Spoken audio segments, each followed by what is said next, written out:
everybody, Jordan here, and today we've got another video for you guys, and today we have Boeing's leading the way 767-400ER. Now, today is July the 4th, and this is America.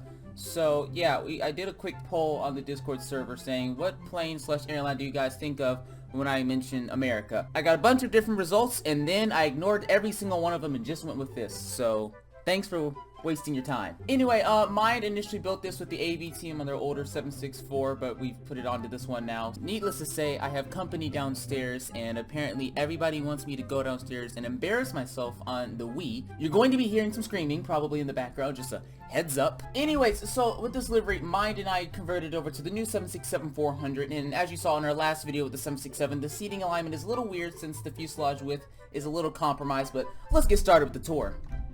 We have the nose of the aircraft, and we have the landing gear. We also have the forward door open, thanks to mine right here. So, okay, as you can see, England is making the quarterfinals.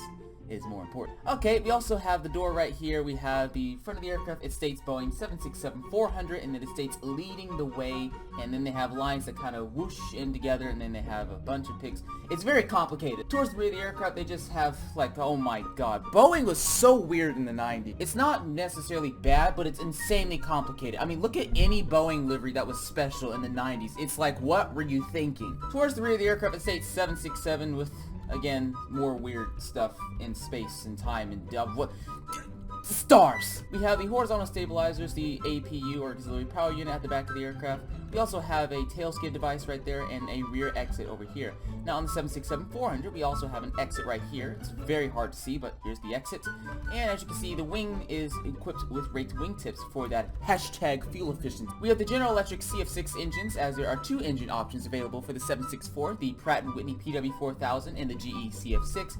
This aircraft was equipped with the CF6 when it did its first flight on October 9th, 1999. The wing box is not painted on this livery. Well, it is painted, but it's kind of all silver-ish or kind of a light metallic color, so that's why it's a little bit of a different color. We have the landing gear of the aircraft, which is slightly different. It features 777-like landing gear, since this aircraft was really like a test bed for the 777. So if you ever see a picture of a 764 cockpit, it's nearly the exact same thing as the 777, because this plane was like a test bed for the 777. You've got the beacon light on the underbelly with some other details for the 76 there. We've got the wing light right there. We've got the flap track fairings on the back of the wing, as you can see, as well as the pylon for the engine and the exhaust of the CF6. On board the aircraft in the L1 exit, as mine has opened it up, we have a special configuration. So, So here's the flight deck. As you can see, it's very cramped, and I understand that, but, you know, the real flight deck is like a step up from the regular cabin, and we tried to mimic that. So here's what the cabin looks like. You got the yokes, throttle quadrant, panel, overhead,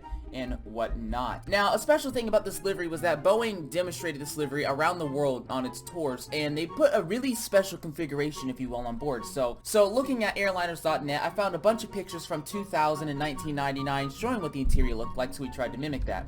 As you can see, Boeing had this really big, really fancy, like first class, if you will, on the 767-4 for its demonstration purposes.